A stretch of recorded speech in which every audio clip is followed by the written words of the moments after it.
À force de répétition, ça va devenir quelque chose d'intégré, complètement intégré. J'ai un homme qui vient me voir un jour, il s'emporte tout le temps après ses enfants. Il a 3 enfants et à chaque fois qu'il va chez des amis, il est toujours en train de crier. Touche pas ci, fais pas ça, tu vas casser ça, tu vas déranger un tel, sans arrêt. Le gars s'emporte tout le temps. Pas violent du tout physiquement, mais beaucoup de gouailles. Et il décide de venir me voir.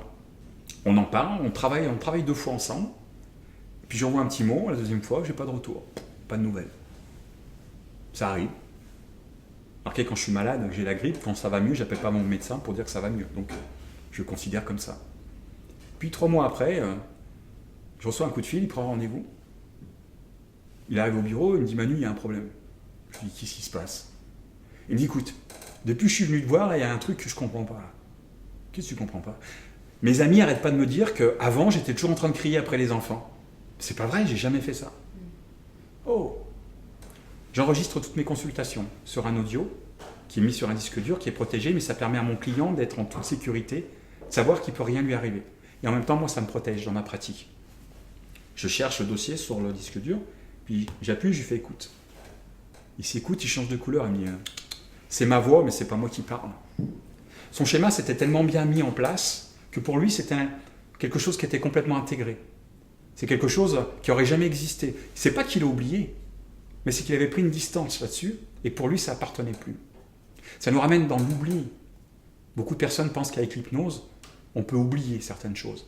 Avec l'hypnose, on peut effacer une partie de notre vie, ou avec l'hypnose, on peut aller chercher des choses qu'on a oubliées.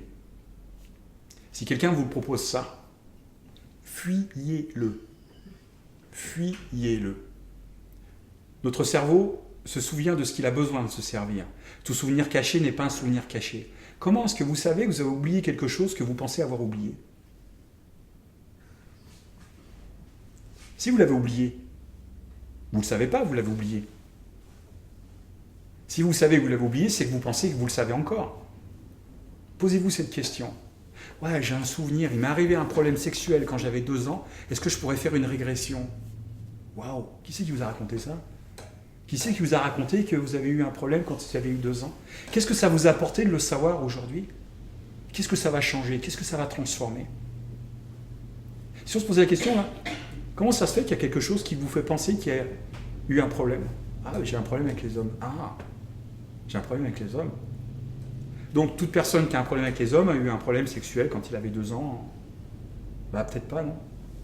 Qu'est-ce qu'il y a eu? Bah, il y a Lucien qui est encore là. Ok, Lucien. Lucien, il avait 2 ans. Non, Lucien, c'est encore l'année dernière. Ok. Fuyez des régressions qui n'ont pas lieu d'être en hypnose. Chaque régression que vous allez faire, c'est rappeler un souvenir, c'est remémorer un souvenir qui n'a peut-être pas existé. Ah, je vais vous faire un petit test si vous voulez. Un petit test que j'aime bien faire régulièrement. Je sais pas, tout le monde a eu 5-6 ans dans la salle. Ouais. Il y a des chances. Quand on était petit, quand nous étions petits, nous sommes tous allés à un moment donné pendant nos vacances avec des amis ou avec de la famille dans un lieu, dans un endroit où on allait régulièrement. Je ne sais pas si c'était pour les fêtes ou si c'était l'été, toujours accompagné avec des amis, des garçons, des filles, peut-être des cousins, peut-être des frères et des sœurs.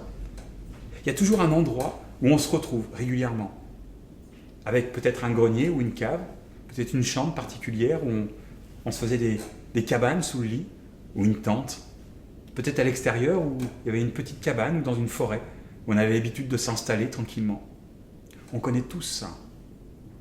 J'aimerais que vous retrouviez ce moment-là, cet endroit, ce lieu. J'aimerais que vous retrouviez les couleurs, que vous retrouviez les surfaces, les espaces. J'aimerais que vous retrouviez les bêtises que vous faisiez, avec qui c'était. Qu'est-ce que vous avez cassé? Qu'est-ce que vous avez dit? Qu'est-ce que vous avez fait à ce moment-là? On a tous un lieu comme ça. Qui c'est qui n'a pas encore trouvé le sien?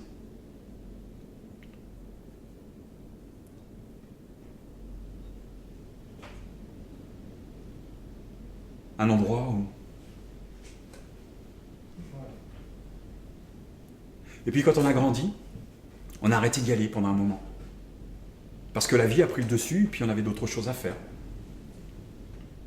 Et puis un jour, simplement un jour, on y retourne. Avec nos enfants, avec notre conjoint, avec notre conjointe, avec des amis, on dit « Ouais, faut que je te montre. C'est là, je vais te montrer où on faisait. Puis quand on arrive, on regarde, on dit « Waouh, c'est plus petit que je croyais.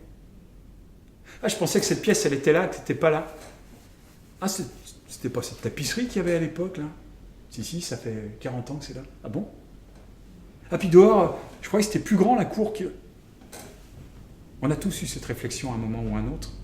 Parce qu'à chaque fois qu'on s'est remémoré, à chaque instant, on a recréé. Alors ça, c'est gentil, c'est léger ce que je vous raconte. Mais ça pourrait aller beaucoup plus loin. Sur la confiance, sur de l'estime de soi. Sur une valorisation qu'on n'est pas capable de se mettre à soi-même. Parce qu'on ne regarde qu'une seule chose. Et la seule chose qu'on regarde, c'est la seule chose qui existe.